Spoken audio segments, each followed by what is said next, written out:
नमस्कार दोस्तों, मैं जय वर्मा आप सभी का आईए ट्यूटोरियल के इस यूट्यूब चैनल पर स्वागत करता हूं। पिछले कक्षा में हमने परिमेय संख्या, अनुपात, समानुपात से संबंधित प्रश्न देखे। इसके बाद हम मुख्य परीक्षा का अगला टॉपिक वाणिज्यिक गणित स्टार्ट करने वाले हैं। ये वीडियो स्टार्ट करने से पहले आपसे कुछ अनुरोध करना चाहूँगा कि आप जब भी मेरा वीडियो देखते हैं तो एक कलम और एक पेपर के साथ देखें, ताकि जो भी क्वेश्चन बोर्ड पर सॉल्व हो रहा है आप भी अपने पेपर पे सॉल्व करते चले, ठीक है। और दूसरा अनुरोध ये है कि आप लोग वीडियो को पूरा नहीं देख रहे हैं, कृपया करके वीडियो को पूरा देखें, ताकि जिस उद्देश्य से हम ये वीडियो क्लासेस स्टार्ट किए हैं वो उद्देश्य पूरा हो सके, ठीक है। इसी के साथ मैं आशा करता हूँ आप मेरी बात मानेंगे और वीडियो स्टार्ट करते हैं। वाणिज्यिक गणित के अंतर्गत हम ब्याज की गणना करना सीखेंगे।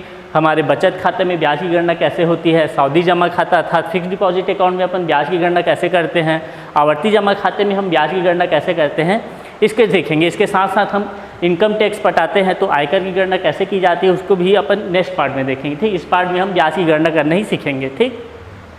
तो सबसे पहले मैं आप सभी को जो प्रमुख शब्दावली है, जैसे बुनियादी बचत खाता क्या है, बचत खाता क्या है, सावधि जमा खाता क्या है, ये सब बारे में बता देता हूँ। जैसे कि सबसे पहला आता है, हमें तो पता होना चाहिए कि बैंक क्या है। आप सभी इकोनॉमिक्स में पढ़े होंगे तो भी से मैं बता रहा हूँ यहाँ एक बार। बैंक ऐसी वित्तीय संस्था है जो एक मध्यस्थता का कार्य करती है। बोलचाल की भाषा में बोलूँ तो उसको मैं दलाल बोल सकता हूँ या फिर ब्रोकर बोल सकता हूँ, जो जमाधारियों से पैसा लेती है, ठीक। जो जिनके पास ज़्यादा पैसा है उनसे पैसा लेती है ये बैंक, और जिनको पैसों की ज़रूरत है उसको ऋण दे देती है, पैसा देती है या फिर ऋण दे देती है। इससे वो ब्याज लेती है और इसको यह ब्याज देती है। दोनों के बीच में जो अंतर होता है ब्याजों का, वह बैंक की आय होती है, ठीक। इसके बाद मैं बताना चाहूँगा, बैंकों के अंतर्गत हम बहुत सारे खाता खोलते हैं, जिसमें से पहला खाता है बचत खाता। ऐसा खाता जो आपके पास है, मेरे पास है, वो बचत खाता है, जिसमें हमारा पेमेंट आता है, वो बचत खाता है। जिससे हमें ज़रूरत पड़ने पर हम कहीं एटीएम से जाके पैसा निकाल लेते हैं, वह बचत खाता होता है, ठीक। उसके बाद देखते हैं बुनियादी बचत खाता। जो भी आर्थिक वर्ग से कमज़ोर वर्ग है उनके पास पैसा नहीं होता, वो पैसा बैंक में जमा करने में असक्षम होते हैं, तो वो उनके लिए क्या बैंक क्या स्कीम लाए हैं, जीरो बैलेंस पर उनका खाता खोल देता है, ठीक है। जीरो बैलेंस पे खाता खोलता है और अगर वह राशि वो 500 रुपये से अधिक जमा कर लिया तो उस पर बैंक वाले ब्याज देना चालू कर देते हैं। अगर ये 500 रुपये की राशि बढ़ते बढ़ते 10,000 तक हो जाती है, 10,000 हो गई, तो बैंक वाला इसे बचत खाते का रूप में कर देती है, ठीक है। बचत खाते के रूप में परिवर्तित कर देती है उसके बुनियादी बचत खातों को। इसको इंग्लिश में नो फ्रिल्स अकाउंट भी बोलते हैं, ठीक। इसके बाद देखते हैं सावधि खाता, सावधि जमा खाता। इसमें क्या होता है, सावधि जमा खाता एक निश्चित अवधि के लिए एक नियत राशि जमा करते हैं, जो अवधि जो है वह 7 दिनों से लेके 10 वर्षों तक हो सकती है, ठीक है। इसमें क्या है, बैंक वाले हमें चक्रवृद्धि ब्याज देते हैं। बाकी सब में हमें साधारण ब्याज मिलता है, लेकिन अगर अपन फिक्स डिपॉजिट कर जाते हैं तो हमें चक्रवृद्धि ब्याज दिया जाता है, ठीक। इसमें जो भी राशि अपन जमा करते हैं वो 1000 या फिर 100 के गुणज में होना चाहिए। यहाँ मैं या तो 1 लाख जमा करूँगा, मैं यहाँ पे 15,025 रुपये जमा नहीं कर सकता, मेरे को 100 के गुणज में राशि जमा करना होगा, ठीक है। और एक चीज़ है, जैसे कि फिक्स डिपॉजिट में अपन पैसा जमा करते हैं तो एक नियत अवधि होने के बाद वह हमें पूर्णतः राशि मूलधन के साथ जो भी ब्याज है उसके साथ इकट्ठा वापस कर देती है। लेकिन अगर हम इसे बीच में ब्रेक करना चाहते हैं तो बैंक वाले अपने नियमानुसार जो भी चक्रवृद्धि ब्याज में कुछ कटौती करते हैं और हमें पैसा देते हैं। इसके बाद क्या है अगला, आवर्ती जमा खाता। आवर्ती जमा खाता में क्या होता है, बैंक वाले जो है बचत को प्रोत्साहित करने के लिए हर माह एक निश्चित राशि हमको बैंकों में जमा की जाती है। ये अवधि जो है 6 माह से लेके 10 वर्षों तक हो सकती है, और जो राशि अपन जमा करते हैं वो 10 के गुणज में होना चाहिए, ठीक है। इसके बाद अपन ब्याज की गणना करना सीखते हैं प्रश्नों के साथ। अब हम बचत खाते में ब्याज की गणना कैसे करते हैं, उसकी कुछ प्रक्रिया है, उसको देख लेते हैं। पहला क्या लिखा हुआ है, किसी महीने की ब्याज उस माह के 10वें दिन और वह अंतिम दिन के बीच न्यूनतम शेष राशि पर लगाया जाता है, ठीक है। जैसे कि किसी माह ले लेते हैं, जैसे कि जनवरी माह है, जनवरी के 10 तारीख और जनवरी के 31 तारीख के मध्य जो भी उसका न्यूनतम राशि होगा उस पर ब्याज की गणना की जाएगी। जैसे कि 10 जनवरी को मेरे पास 5,000 रुपये है और 31 जनवरी की स्थिति में मेरे पास सिर्फ 2,000 रुपये है, तो मेरे 2,000 रुपये पर ब्याज की गणना की जाएगी, ठीक है। दूसरे क्या बोला है, प्रत्येक माह के 10 तारीख तक की गई जमा राशि पर ब्याज की गणना की जाएगी। जैसे कि हम बैंकों में अपने बचत खाता में पैसा जमा करते हैं, अगर मैं पैसा जमा करूं 10 तारीख से पहले पैसा जमा करता हूं, 1 तारीख से 10 तारीख के मध्य पैसा जमा करता हूं, उस राशि पर ही मेरे ब्याज मिलेगा। लेकिन अगर मैं 10 तारीख के बाद 11 तारीख से लेकर जो भी माह है उसके अंतिम तिथि तक पैसा जमा करूं तो उस पर मेरे को ब्याज नहीं मिलेगा। ठीक है, ये दूसरा नियम है। ये दोनों नियम बहुत ही इंपॉर्टेंट है, इसको आप अच्छे से गांठ बांध लीजिए। तीसरा क्या है, 10 तारीख व अंतिम तारीख के मध्य न्यूनतम राशि को 10 के गुणज में लिखते हैं। जैसे कि हमारा कोई भी राशि है 10 तारीख से अंतिम तारीख के बीच न्यूनतम शेष राशि 13,025 रुपये है, 13,024 रुपये है। इसको 10 के गुणज में लिखूँगा तो मैं 13,020 लिखूँगा। लेकिन ये 24 जो है अगर 27 हो गया तो इसको मैं क्या लिखूँगा, 13,030 रुपये लिखूँगा। ठीक है, अगला क्या है, ब्याज की राशि जो है, अगर मुझे जो भी गणना किया और ब्याज की राशि 1 रुपये या 1 रुपये से कम आ गई तो उसे नहीं दिया जाएगा, मतलब नगण्य माना जाएगा। अगला नियम क्या बोला है, न्यूनतम शेष राशि अगर जो भी किसी भी माह में न्यूनतम शेष राशि जो है 5 रुपये या 5 रुपये से कम हो जाती है तो उस माह ब्याज की गणना नहीं की जाएगी। और एक लास्ट नियम लिखा हुआ है, यदि किसी माह मेरे को खाता बंद करना पड़ गया किसी कारणवश तो उस माह मेरे को ब्याज नहीं मिलेगा। ठीक है, इसके बेस पे अपन क्वेश्चन देखते हैं, फिर आपको अच्छे से समझ आ जाएगा। ठीक, पहला क्वेश्चन देखते हैं अपन, क्या दिया हुआ है, किशन ने SBI में 8 जुलाई 2007 को 1,000 रुपये बचत खाता पासबुक खोला, 9 जुलाई को 300 रुपये निकाल लिया तथा 10 जुलाई को 600 रुपये जमा किया और 18 जुलाई को 400 रुपये फिर से निकाल लिया। तो याद करना हमें जुलाई 2007 को उस राशि को याद करो जिस पर उसे ब्याज मिलेगा। ठीक है, इस प्रकार से क्वेश्चन आते हैं तो आप जो भी प्रविष्टियाँ हैं पहले उसे भर देते हैं। ठीक, क्या क्या प्रविष्टियाँ हैं, सबसे पहले क्या लिखेंगे, दिनांक, उसके बाद विवरण, उसके बाद आहरित राशि, उसके बाद जमा राशि, उसके बाद उसके अकाउंट में शेष राशि। ठीक, लिख लेते हैं जो भी दिया हुआ है उसको क्वेश्चन के हिसाब से, जो भी दिया गया है उसको अपन पासबुक में कैसे एंट्री होगा उस फॉर्म में लिख लेते हैं। ठीक, को सबसे पहले कौन सा दिनांक दिया गया है, 8 जुलाई, यहाँ लिखा मैं 8 जुलाई। 8 जुलाई को क्या कर रहा है किशन, 1,000 रुपये बचत खाता पासबुक खोला। विवरण में क्या लिखूँगा, खाता ओपन किया, मतलब खाता खोला। कितना रुपये जमा किया वो, 1,000 रुपये, तो उसके अकाउंट में कितना बचेगा, 1,000 रुपये रहेगा। उसके बाद क्या किया वो, 9 जुलाई को 300 रुपये निकाल लिया। 9 जुलाई को क्या कर लिया, नगद 300 रुपये निकाल लिया। तो मैं आहरित राशि में लिखा, जमा किया क्या नहीं, 1,000 उसके अकाउंट में था, 300 रुपये निकाल लिया, कितना बचा उसके अकाउंट में, 700 रुपये। उसके बाद क्या करता है किशन, 10 जुलाई को 600 रुपये फिर से जमा करता है। 10 जुलाई को कितना जमा किया, नगद 600 रुपये जमा करे, तो उसके अकाउंट में कितना हो गया, 700 पहले से था, 600 जमा किया, कितना हो जाएगा, 1300 रुपये। ठीक, उसके बाद क्या कर रहा है किशन, 18 जुलाई को 400 रुपये फिर से निकाल लेता है वो। 18 जुलाई को कितना निकाल लिया, नगद 400 रुपये निकाल लिया। उसके अकाउंट में कितने रुपए था, 1300 रुपये था, 400 रुपये निकाल लिया, कितना शेष बचा, 900 रुपये। क्या याद करना है इसमें, जुलाई 2007 को उस राशि को याद करो जिस पर उसे ब्याज मिलेगा। तो अपन थोड़ी देर पहले नियम देखे हैं, क्या क्या नियम था, जो भी जमा है वो 10 तारीख के पहले होना चाहिए। तो ये 10 जुलाई को जमा किया 600 रुपये, इसकी गणना होगी ब्याज की, बिल्कुल होगी। उसके पहले कुछ जमा किया है क्या, नहीं किया है। ठीक, अच्छा, 8 जुलाई को खाता खोला है 1,000 रुपये के साथ, इसकी भी गणना हो गई। उसके बाद क्या एक नियम है कि उस माह के 10वें तारीख और अंतिम तारीख के मध्य जो भी न्यूनतम राशि है उसके ब्याज मिलेगा। 10 तारीख को कितना राशि था उसके पास, 1300 रुपये था, और जुलाई के अंतिम में कितना राशि रहा होगा, 400 रुपये निकाल लिया था, 900, मतलब जुलाई के अंतिम दिवस तक उसके पास कितना रहा होगा, 900 रुपये। अतः मेरे पास कौन से राशि पर ब्याज मिलेगा, इस 900 रुपये पर ब्याज मिलेगा। ठीक है, अंत में उत्तर लिख दिएगा, किशन को जुलाई 2007 में 900 रुपये पर ब्याज मिलेगा करके। ठीक है, अगला क्वेश्चन देखते हैं हम, क्या दिया हुआ है। सीताराम ने छत्तीसगढ़ विकास बैंक में 3 जुलाई 2007 को बचत खाता में 800 रुपये के साथ खाता खोला।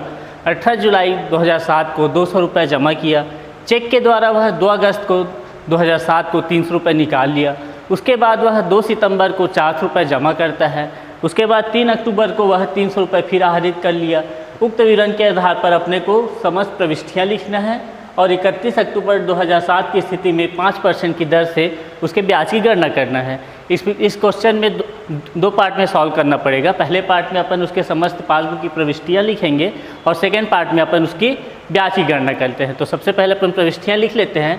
तो हमारे पासबुक में सबसे पहले क्या लिखा होता है, पासबुक देखेंगे तो दिनांक, ठीक। उसके बाद विवरण, जिस माध्यम से हमारा पैसा जमा हुआ है या फिर निकाला गया है। उसके बाद आहरित राशि, आहरित राशि कितना पैसा हम निकाले गए हैं उस कॉलम में रहेगा। उसके बाद रहेगा जमा राशि, कितना पैसा अपन जमा किए हैं। लास्ट वाले में क्या कॉलम में क्या रहता है, शेष राशि, हमारे अकाउंट में कितना पैसा शेष है।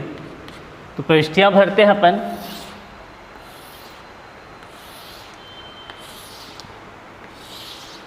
सबसे पहले क्या है, 3 जुलाई। 3 जुलाई को क्या करता है, सीताराम अपना खाता खोलता है, ठीक। खाता ओपन किया, खाता खोला,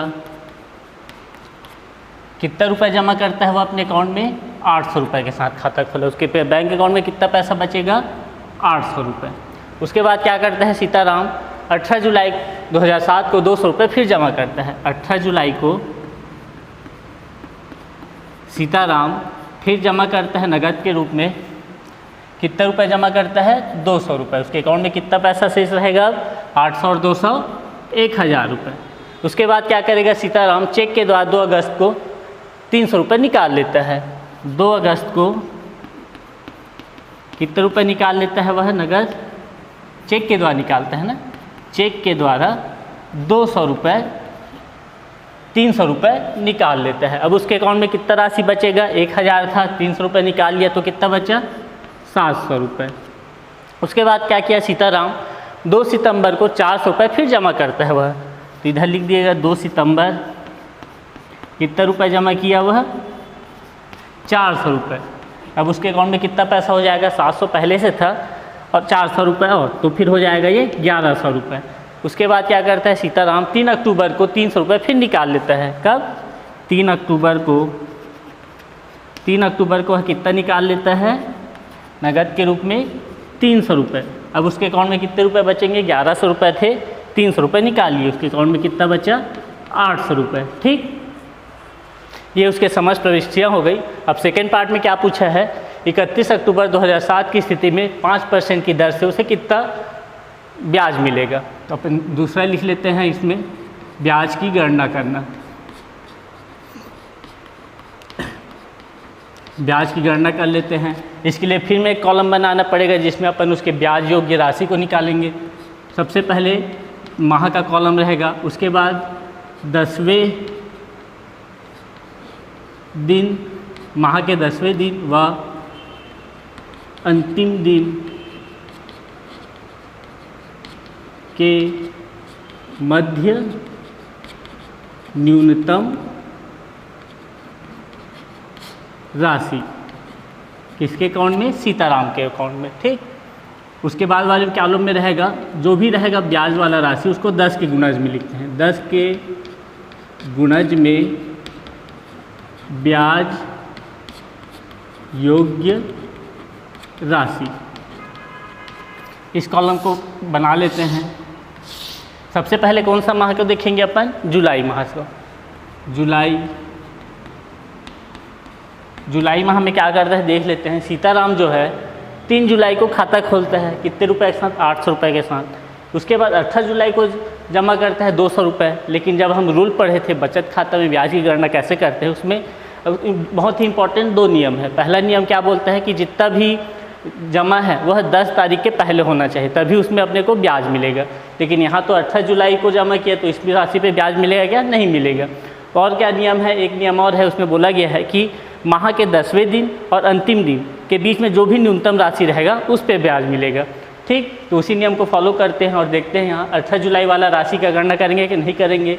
अर्थात 3 जुलाई को जमा किया था 800 रुपये, ये वाले जो राशि है इसका ब्याज की गणना की जाएगी। तो फिर क्या आ जाएगा जुलाई माह में 800 रुपये। ये पहले से 10 के गुणज में है तो 800 का 800 आएगा। उसके बाद देखते हैं अगस्त माह में क्या करता है सीताराम। अगस्त माह में सीताराम 2 अगस्त को 300 रुपये निकाल लेते हैं। ठीक, उसके बाद सितंबर में जो भी करना था वो किया, तो अगस्त माह में 300 निकाल लिया तो उसके अकाउंट में कितना शेष बचा 700 रुपये। फिर देखते हैं अगस्त माह के 10वें दिन और अंतिम दिन के बीच में न्यूनतम राशि क्या होगी 700 रुपये ही होगी, क्योंकि एक ही राशि है यहाँ। तो अपन अगस्त माह में क्या लिख देंगे 700 रुपये। ये भी पहले से 10 के गुणज में है तो 700 का 700। उसके बाद सितंबर माह में देखते हैं, सितंबर माह में वह 2 सितंबर को 400 रुपये जमा करता है। ठीक, तो फिर अपन नियम लगाते हैं, ये जो 2 सितंबर है 10 तारीख के पहले है, अतः ये वाले राशि की गणना की जाएगी उसके ब्याज की गणना में, और उसके बाद कोई क्रियाकर्म नहीं करता है। तो फिर क्या हो जाएगी सितंबर माह में उसके ब्याज योग्य राशि 1100 रुपये हो जाएगी। ठीक, सितंबर में कितना हो जाएगा उसके पास 1100 रुपये। 10 के गुणज में लिखेंगे तो 1100 का 1100। फिर अक्टूबर माह का देखते हैं, तो अक्टूबर माह में वह 3 अक्टूबर को 300 रुपये निकाल लेता है, तो उसके अकाउंट में कितना रुपये बचा है 800 रुपये। तो फिर वही लिख देते हैं 800 रुपये, क्योंकि उसके अक्टूबर माह के 10 तारीख और 31 तारीख के बीच में कितना शेष रहेगा 800 रुपये ही रहेगा, क्योंकि कोई कार्य किया ही नहीं है। अक्टूबर माह में उसके राशि कितना है शेष राशि 800 रुपये, वही उसका ब्याज योग्य राशि हो जाएगा। ठीक, उसके बाद अपन क्या करेंगे, ये जो भी उसका ब्याज योग्य राशि है इसको कुल कर लेते हैं। कुल कितना ब्याज योग्य राशि है, कुल ब्याज योग्य मूलधन क्या हो जाएगा उसका ब्याज योग्य मूलधन, जोड़ लीजिए 800, 700, 1500, 1500 और 1100, 2600, 2600 और 800 कितना होता है 3400। अब अपन निकालते हैं उसके ब्याज की गणना करते हैं। यहाँ कर लेते हैं, ब्याज की दर क्या दिया हुआ है, ब्याज की दर है 5%। ठीक, तो उसका ब्याज निकाल लेते हैं अपन। ब्याज निकालने का फॉर्मूला क्या देखे थे अपन, मूलधन कितना है 3400 रुपये, ब्याज की दर 5%, और इसमें ब्याज निकालते हैं तो 1 माह का निकाला जाता है। 1 माह तो 1/12/100। इसको सॉल्व करते हैं, 2 जीरो से 2 जीरो कट जाएगा यहाँ पे, 12 से इसको काटते हैं। पहले इसको गुना कर देता हूँ, 5 चौक 20, 80 2 170/12। इसको काट लेते हैं, 12 एकम 12, कितना शेष बचा 5 शेष बचा, 50 12 चौक 48, 2 शेष बचा, फिर 1 20, फिर उसके बाद 6 शेष बचा, तो फिर कितना हो जाएगा 12 पंचे 60।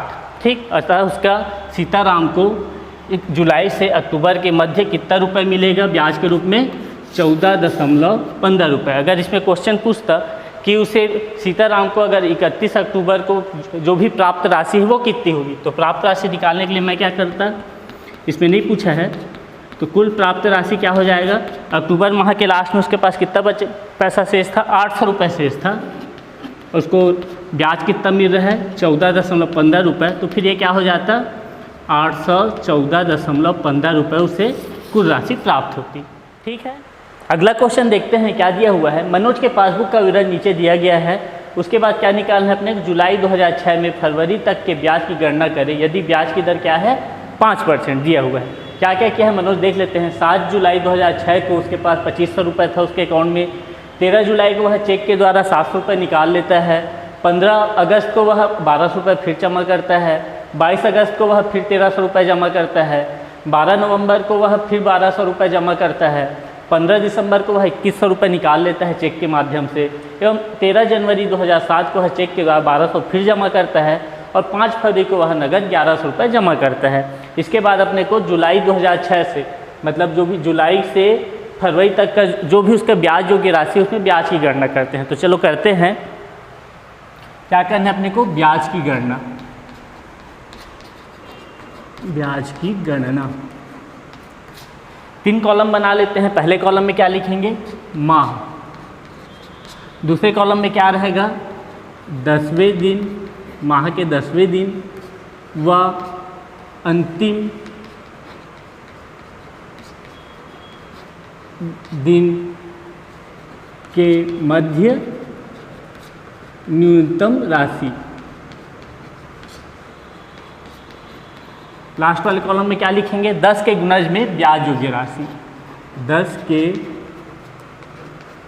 गुणज में ब्याज योग्य राशि।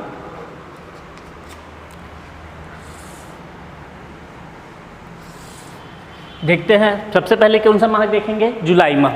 जुलाई माह लिख लेते हैं। माह में कौन सा माह देख रहे हैं? जुलाई। ठीक, जुलाई माह में क्या करता है मनोज? उसके पास पिछला शेष रहता है 2500 रुपये। उसके बाद वह चेक के द्वारा 700 रुपये निकाल लेता है। तो अपने को 2 नियम याद रखना चाहिए कि अपने को जितना भी जमा है वो 10 तारीख से पहले होना चाहिए। और क्या देखना है? दूसरा चीज़, उसके खाते में उस माह के 10वें तारीख और अंतिम दिवस के बीच कौन सा न्यूनतम शेष है।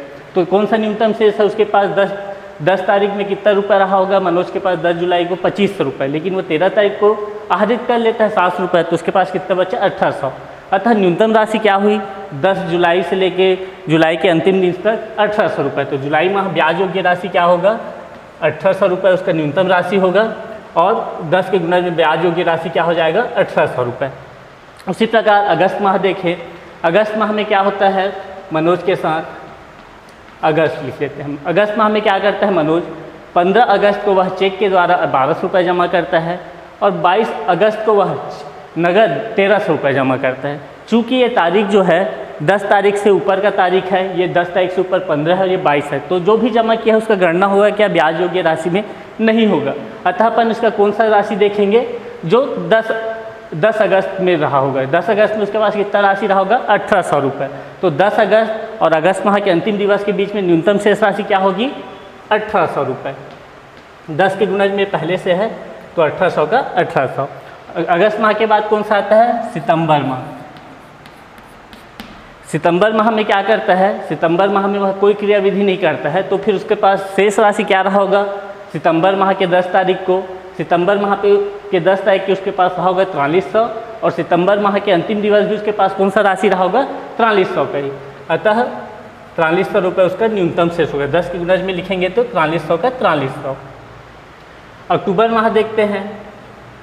अक्टूबर माह में क्या करता है मनोज? अक्टूबर माह में भी कोई क्रियाविधि नहीं करता है, तो उसके पास शेष राशि कितना रहा होगा?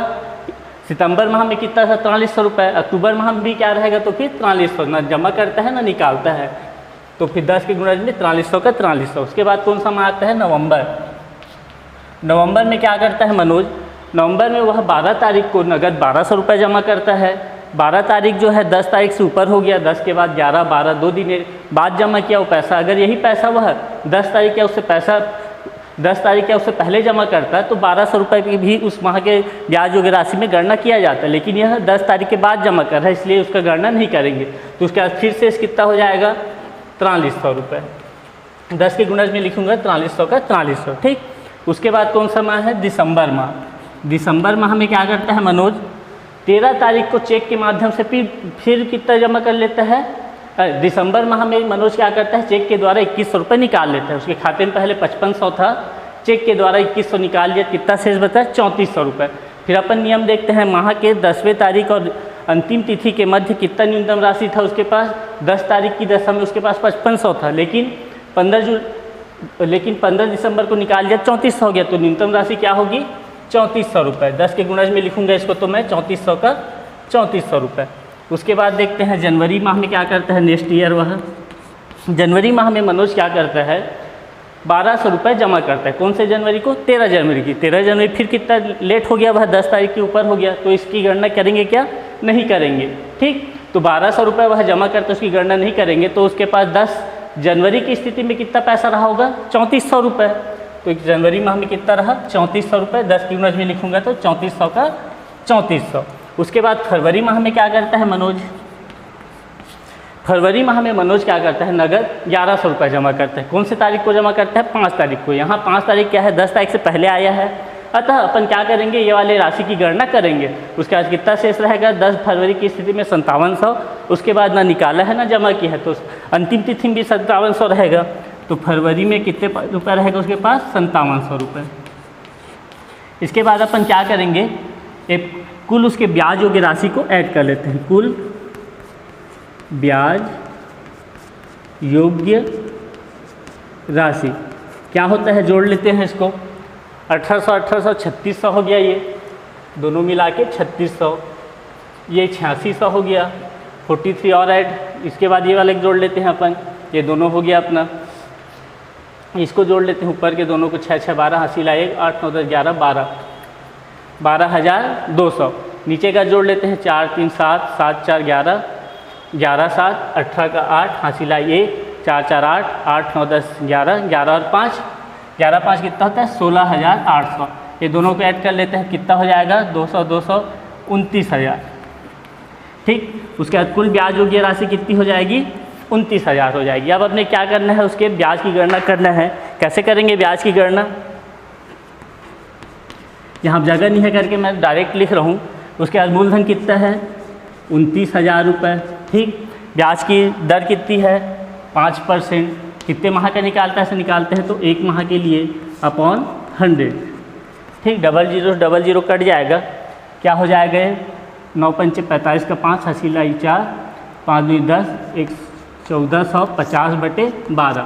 अब इसको कटाएंगे तो क्या आ जाएगा, 12 एकम 12, कितना शेष बचा 2, 12 दूनी 24, कितना शेष बचा 1, मतलब 0। उसके बाद नहीं कटेगा तो क्या हो जाएगा 120.12 छक्के, क्या हो जाएगा 12 छक्के कितना होता है, फिर बाद हंसला 177, 12 अट्ठे कितना हो जाएगा 8 2 16, हंसला 1 8 8 96, 120.8 उसको कितना मिल जाएगा, ब्याज मिल जाएगा। ठीक है, ये क्वेश्चन आसान रहते हैं, बस थोड़ा समझने की बात होती है। अब जितना प्रैक्टिस करेंगे इस टाइप के क्वेश्चन को उतना आसानी से आप बना सकते हैं। ठीक, अगला क्वेश्चन देखते हैं हम क्या दिया हुआ है।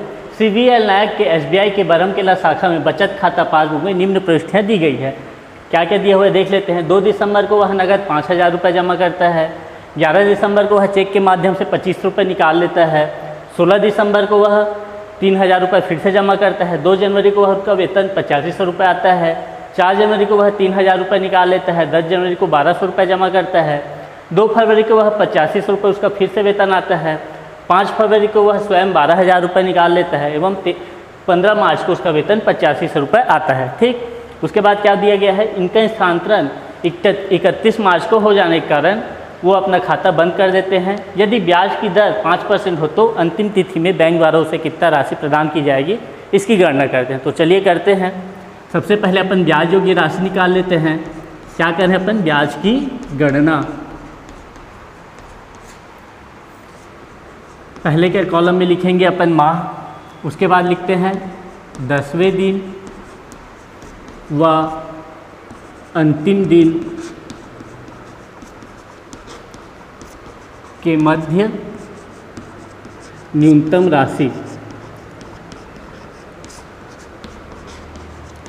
उसके बाद क्या लिखते हैं, 10 के गुणज पर 10 के गुणज पर ब्याज योग्य राशि।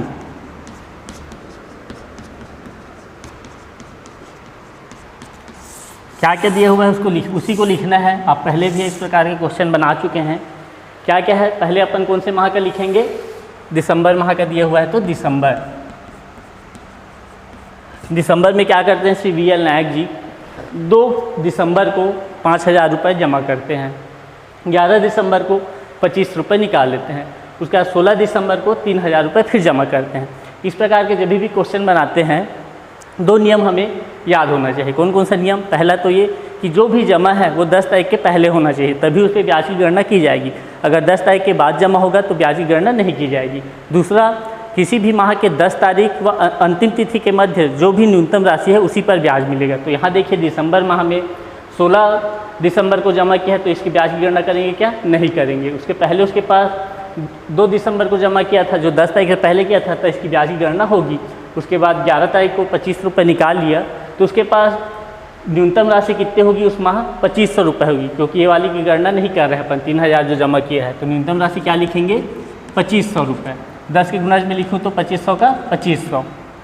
उसके बाद क्या होगा, दिसंबर के बाद जनवरी माह का देखते हैं क्या क्या किए हैं CVL नायक जी। जनवरी माह में वो 2 जनवरी को उनका वेतन 8500 रुपये आया। पहले से 5500 रुपये था, ऐड होकर 14,000 रुपये हो गया। 4 जनवरी को उनका फिर चेक के माध्यम से 3000 रुपये निकाल लेते हैं वो। 10 जनवरी को फिर वह चेक के माध्यम से 1200 रुपये जमा करते हैं। तो जो भी जमा है 10 तारीख से पहले है, अतः ये वाले राशि की ब्याज की गणना होगी, इसकी भी गणना होगी, और चेक के द्वारा 3000 रुपये निकाल लिए है। तो 10 तारीख की स्थिति में उसके पास कितना राशि था?